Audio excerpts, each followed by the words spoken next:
Hi, welcome to my YouTube channel. In this video I will summarize a movie from Marvel called Iron Man.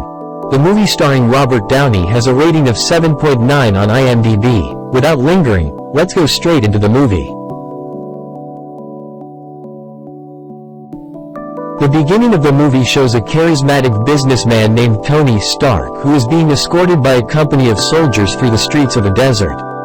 When Tony was chatting with the soldiers escorting him, suddenly the car in front of him was hit by a bomb and exploded. Then the entire company of troops was attacked until everyone died. Tony Stark panicked and ran to save himself. Tony intended to call for help, but unfortunately beside him there was already a missile stuck and preparing to explode. Tony was shocked because the missile came from his own weapons factory, Stark Industries. The missile exploded, bouncing Tony up to several meters.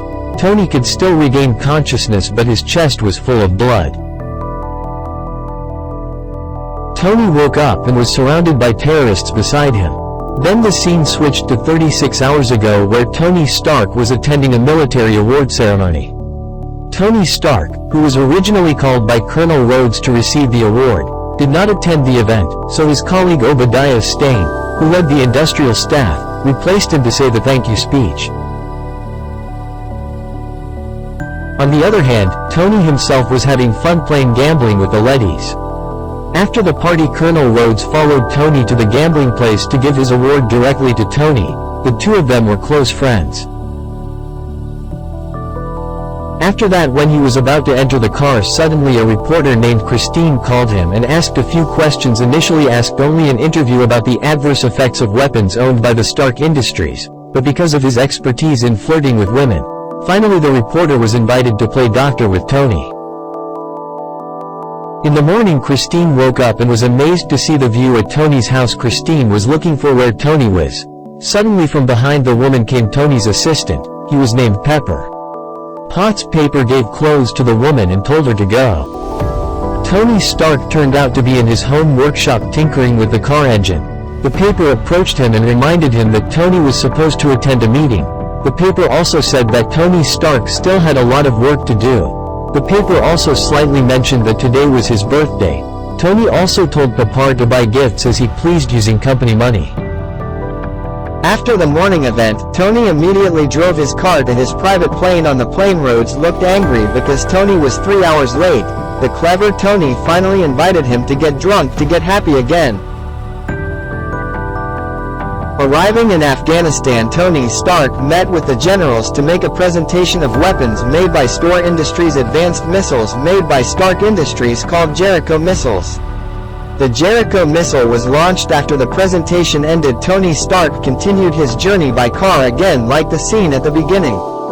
Next, after being hit by an explosion and his chest was injured by many fragments of bomb fragments, Tony Stark received intensive surgery on his chest, plastered with a device.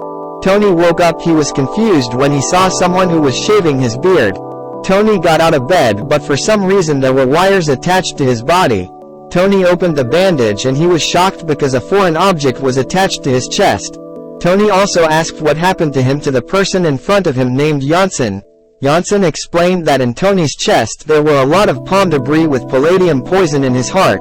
The object in his chest was an electric motor that was connected to a car battery and could cause a magnetic field so that it could attract bomb debris and palladium poison away from Tony's heart so that Tony could survive.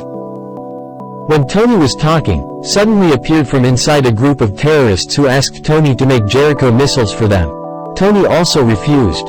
Finally the terrorists persecuted Tony and escorted him out. Tony was surprised to see that the terrorists' weaponry came from his own factory, Stark Industries. The terrorists again asked Tony to make missiles because they had the materials to make them, but Tony, who was still the same as his initial principle, still refused. In the cave, Tony thought hard because he would definitely be killed if he didn't want to make missiles for the terrorists, and if he wanted to he might not even survive. Tony then accepted the agreement and wanted to make missiles for the terrorists. The terrorists then provided equipment and material so that Tony could start his work. It turns out that Tony lied. He did not make missiles for the terrorists, but instead made an arc reactor as a substitute for the electric motor in his chest. So there was no need to carry batteries anymore. Even the power generated was millions of times stronger than ordinary batteries. Tony then explained to Yinsen that he would make armor to escape. Long story short, Tony's actor Acre was installed and the two of them began to build an iron armor they called Mark I. The terrorists who always paid attention to him finally felt suspicious and came to the ward. The terrorist leader, who was very disappointed with Tony, finally took Yinsen captive and threatened to torture Yins. Tony, who begged Yinsen to be kept alive on the grounds that Tony needed his help. The terrorist leader then gave one more day for Tony to complete his order missile. After the incident, Tony worked super hard until he finished the missile. Yinsen helped Tony install the armor. Armor was closed. Terrorists who did not see Tony in his ward came to the ward, which turned out to be at the door of his ward had been fitted with a bomb. All the terrorists began to surround Tony while Yinsen helped Tony so that Mark I could be used. Yinsen, who saw that the progress was still long, finally sacrificed himself to trick his enemy Ironman. Besieged in the ward, Mark I, who was ready, finally beat the terrorists one by one. Tony bulldozed his opponents and saw Yinsen, who was dying. Yinsen was no longer strong. He gave the last message so that Tony would not waste his life. Yinsen was killed. Tony then immediately got out of the cave. Tony burned down the entire valley and killed the terrorists. Until then, Tony Stark flew and managed to save himself.